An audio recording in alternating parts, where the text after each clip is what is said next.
রামিসা, ও ছিল আমার হৃৎপিণ্ড।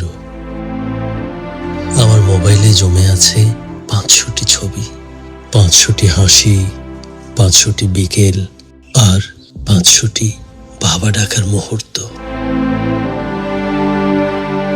কিন্তু এখন এই ছবিগুলো বুকের ভেতর ঢুকে থাকা যেন এক একটি ছুরি।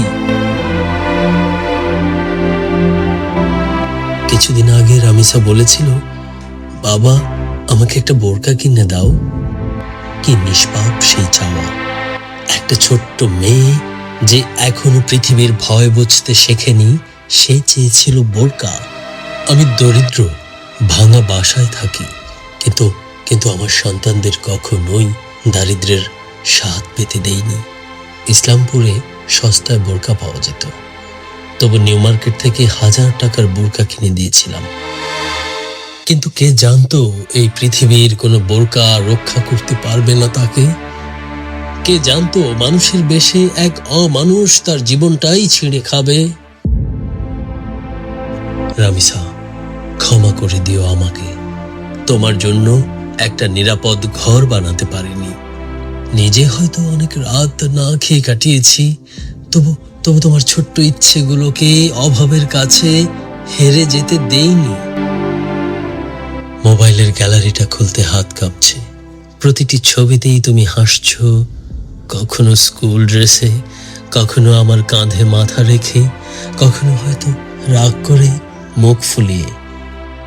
কিন্তু এখন ছবিগুলো আর ছবি নয়, ওগুলো এক একটা সাক্ষী, যারা প্রতিদিন বলে এই শিশুটাকে তোমরা বাঁচাতে পারোনি।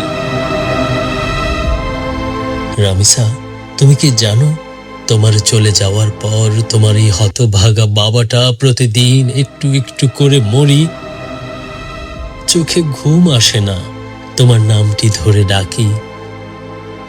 এই ঘরে এখন আর তোমার ছোট্ট পায়ের শব্দ শোনা যায় না। কেউ আর বলে না, বাবা বাবা স্কুলে যাব। কেউ আর অভিমান করে না। কেউ আর নতুন জামা পরে আয়নার সামনে ঘুরে দাঁড়ায় না।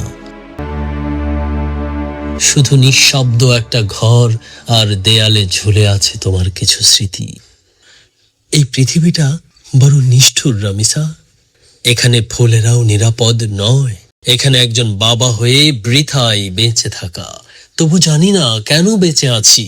বুকের ভেতর আর ধুকপুক করে না, কারণ আমার হৃৎপিণ্ড এখন মাটির নিচে ঘুমায়। এখানে নিষ্পাপ শিশুরাও মানুষের মুখোশ পরা অন্ধকারের কাছে হেরে যায়।